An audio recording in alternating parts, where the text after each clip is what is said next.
Hello students, हम बात करते हैं कोलाइडी तंत्र की। हमने उस दिन पढ़ा था कोलाइडी कण क्या होते हैं, कोलाइड क्या होता है, कोलाइडी विलयन क्या होता है। तो हम आगे पढ़ेंगे कि कोलाइडी तंत्र कैसे होते हैं और कैसे बनते हैं और कितने प्रकार के होते हैं। तो बेटा मैंने तुम्हें उस दिन पढ़ाया था परिक्षिप्त प्रावस्था क्या होती है यानी कि विलय, परिक्षेपण माध्यम क्या होता है यानी कि विलायक, तंत्र का नाम क्या होगा और उदाहरण।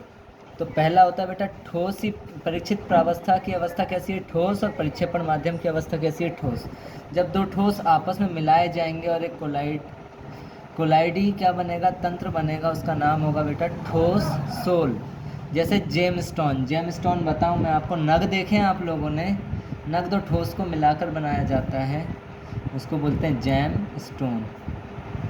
इसके अलावा दूसरा होता है बेटा ठोस द्रव। ठोस परिक्षिप्त प्रावस्था यानी विलय ठोस है और विलायक क्या है, द्रव है। तो ये मिलकर सोल बनाते हैं बेटा, इंग्लिश में सॉल्यूशन भी बोल देते हैं यहाँ पे सोल। तो बेटा इसमें होता है पेंट जो हमारे घरों में होता है पेंट, और दूसरा स्वर्ण सोल, स्वर्ण का सॉल्यूशन बनाया जाता है, उसको बोलते हैं स्वर्ण सोल।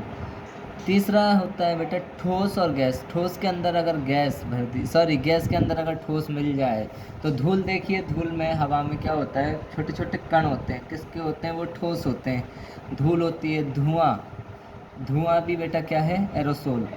नाम क्या है इसका, एरोसोल, एयर सोल, यानी एयर में सॉल्यूशन बन रहा है किसका, ठोस प्रकृति का, तो धूल और धुआं।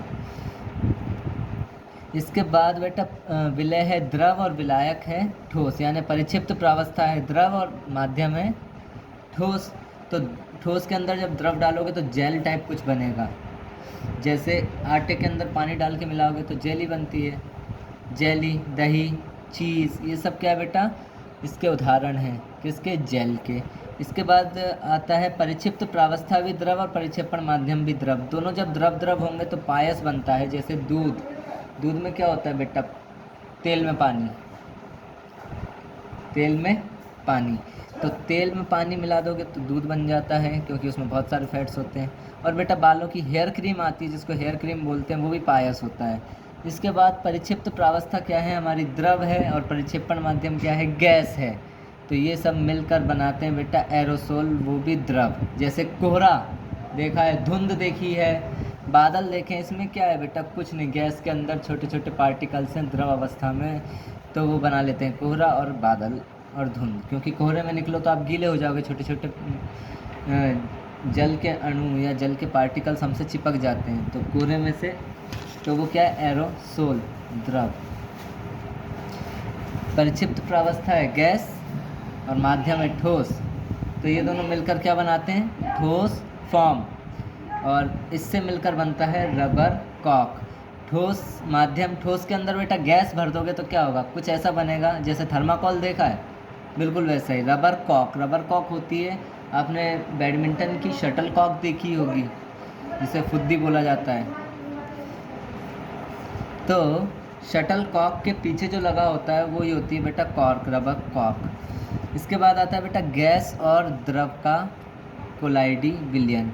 तो ये दोनों मिलकर क्या बनाते हैं बेटा, झाग बनाते हैं। जैसे साबुन का झाग देखा होगा आपने, उसमें क्या है, द्रव के अंदर गैस ही तो है, हवा से गैस घुस जाती है और झाग बन जाते हैं, इसको बोलते हैं साबुन का झाग। इसके अलावा बेटा इसका दूसरा वर्गीकरण है परिक्षेपण माध्यम की प्रकृति पर। ये पहला वर्गीकरण था, ये दूसरा वर्गीकरण है परिक्षेपण माध्यम की प्रकृति पर।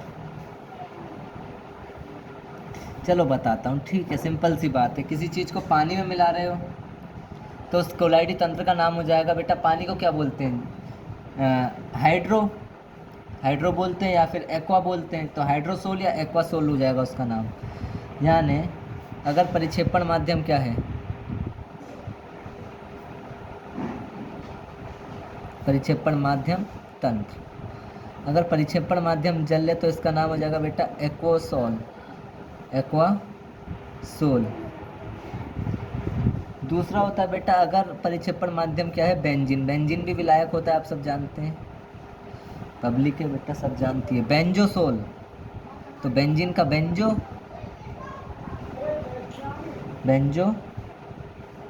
सोल। तीसरा होता है बेटा अगर अल्कोहल हो, क्या हो, अल्कोहल, तो बेटा इसका नाम हो जाएगा एल्कोसोल। इस तंत्र का नाम क्या हो जाएगा, एल्कोसोल। और चौथा हो अगर वायु, परिक्षेपण माध्यम जहाँ जहाँ वायु यानी गैस है वहाँ वहाँ एरोसोल ही बनेगा। क्या बनेगा, एयर को वायु बोलते हैं तो एरोसोल। तो ये तो हो गया बेटा कोलाइडी तंत्र। इसके अलावा परिक्षेपण माध्यम के बीच अंतक्रिया कैसी होती है उसके माध्यम में भी इसका वर्गीकरण दिया है। तो देखते हैं हम नेक्स्ट वर्गीकरण। तीसरा, किस किस के बीच में अंतक्रिया होगी, परिक्षिप्त प्रावस्था तथा परिक्षेपण माध्यम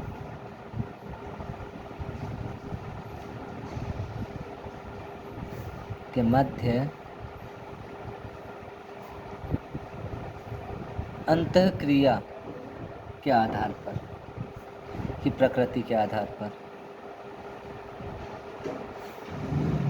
बेटा ये दो प्रकार के होते हैं यहाँ पे। तो सीधी सी बात है, देखो अंतःक्रिया की बात कर रहा है, एक जगह बॉन्ड स्ट्रांग होगा तब क्या होगा, एक जगह बॉन्ड होगा वीक। यानी देखो पहला है बेटा द्रव स्नेही सोल, कोलाइड भी बोलते हैं, ठीक है। द्रव स्नेही सोल या कोलाइड होगा तो क्या होगा, द्रव स्नेही सोल में बेटा द्रव का मतलब कि परिक्षेपण माध्यम द्रव अवस्था में है और उससे क्या हो, परिक्षिप्त प्रावस्था स्नेह करता हो, प्यार करता हो, इसलिए द्रव स्नेही सोल बनते हैं। यहाँ पे इनके मध्य अंतक्रिया जो होती है वो क्या होती है, स्थायी होती है। इनका स्थायित्व क्या होता है, स्ट्रॉन्ग, प्रबल होता है। और ये क्या बनाते हैं, द्रव स्नेही सोल का निर्माण करते हैं, ये अधिक स्थायी होते हैं। तो यही होते हैं द्रव स्नेही सोल। और दूसरे होते हैं बेटा द्रव विरोधी सोल। तो बेटा परिक्षेपण माध्यम और परिक्षिप्त प्रावस्था के बीच जब अंतक्रिया क्या हो, दुर्बल हो यानी बीकर वंडरवाल बल, दुर्बल हो, इनके बीच में अंतक्रिया दुर्बल हो, जब अच्छे से पकड़ा ही नहीं होगा तो इसको अगर हम गर्म करेंगे तो अलग अलग हो जाएंगे और क्या बना लेंगे बेटा, प्रेसिपिटेट, अपक्षेप बना लेंगे नीचे। और ये अपक्षेप बनाने की प्रक्रिया कहलाती है बेटा पैप्टीकरण। क्या कहलाती है, स्कंदन कहलाती है। तो द्रव विरोधी सोल जो होते हैं वो क्या करते हैं, इनके मध्य बंध क्या होता है बेटा, दुर्बल। इनके मध्य दुर्बल बंध होता है और यहाँ बंध क्या होता है आपस में, प्रबल। बंध प्रबल होगा तो ये क्या होंगे, स्थायी, ये क्या होंगे, अस्थायी। तो बेटा यही होते हैं द्रव विरोधी सोल और ये होते हैं द्रव स्नेही सोल। तो बेटा ये तुम्हारा कोलाइडी वाला भाग खत्म हो गया है।